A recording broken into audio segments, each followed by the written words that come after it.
daw sila mabubuhay kung walang jowa. Pakinggan natin ang napakagandang speech ng estudyanteng ito tungkol sa ugali ng mga kabataan noon at ngayon na siguradong makaka-relate ang iba. 13 taong gulang pababa, halos lahat marunong na. Tapos kapag nabuntis ng maaga, sa magulang ipapaalaga. Karamihan na kasi sa mga kabataan ngayon, menor de edad pa lang, ay buntis na. Tapos kawawa, siyempre mga magulang na naman. Kabataan noon, hanger, tsinelas at pamalo lang ang kinakatukutan. Kabataan ngayon, kung makasagot, wagas at makapaglayas, akala mo may kaya ng ipamalas. Kabataan ngayon, bukso ng damdamin ang laging pinapairal, pero walang oras sa pag-aaral. Pag-uwi ng bahay, diretso agad sa galaan.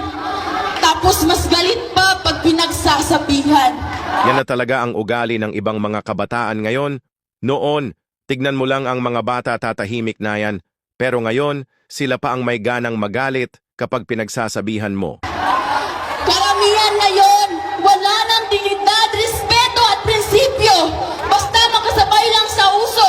Walang pakialam kahit makasakit pa ng ibang tao. Tropa? Barkada?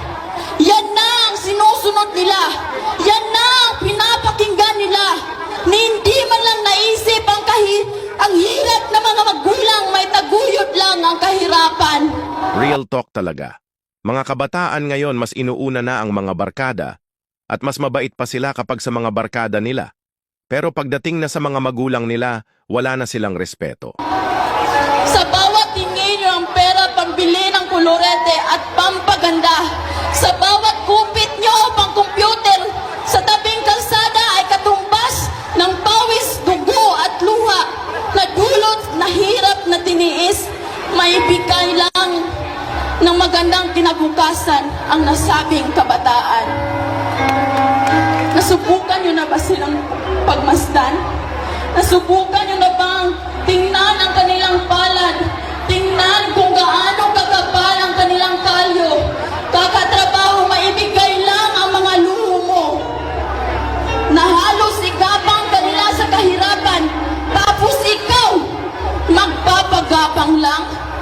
Yung ibang mga kabataan ngayon ay hindi na nila alam kung ano ang hirap na pinagdadaanan ng kanilang mga magulang, maigapang lang ang kanilang anak sa kahirapan. Tapos ang mga anak naman ay magpapagapang lang. Iho, iha, naturingan tayong pag-asa ng bayan, pero ba't nagiging kabaliktaran? Bakit parang tayo pa yung nagiging problema sa lipunan? Oo, kabilang na rin ako sa bagong henerasyon na ito. Ngunit wala pa rin akong makitang sapat na dahilan. Kasi may sarili tayong kaisipan para ito'y maiwasan. Ika nga, pag gusto, may paraan. Pag ayaw, may dahilan. Pero teka lang! Baka kasi kayo'y natatamaan at sabihin nyo, masyado akong naglinis-linisan. Pasensya na. Nais ko lang naman maimulat sa inyong mga mata. Di naman kasi hamak na masayang mamuhay sa makaluma, ngunit simpleng sistema.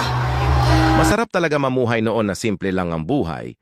Kaysa ngayon high-tech na ang lahat. Halos lahat na ng mga kabataan ngayon may cellphone na, hindi na nila nagagawa ang mga nagagawa ng mga kabataan noon. Na ngayon, malaki ang pinagkaiba dahil sa makabagong teknolohiya. Talagang nakakaantig at nakakagising ang mensahe ng estudyanteng ito. Ipinakita niya kung paano nagbago ang ugali ng kabataan noon at ngayon, kung paanong ang dating puno ng respeto, disiplina at dedikasyon ay unti-unting napapalitan ng pagiging kampante, masyadong nakatutok sa teknolohiya at minsan ay nakakalimot sa tunay na halaga ng buhay.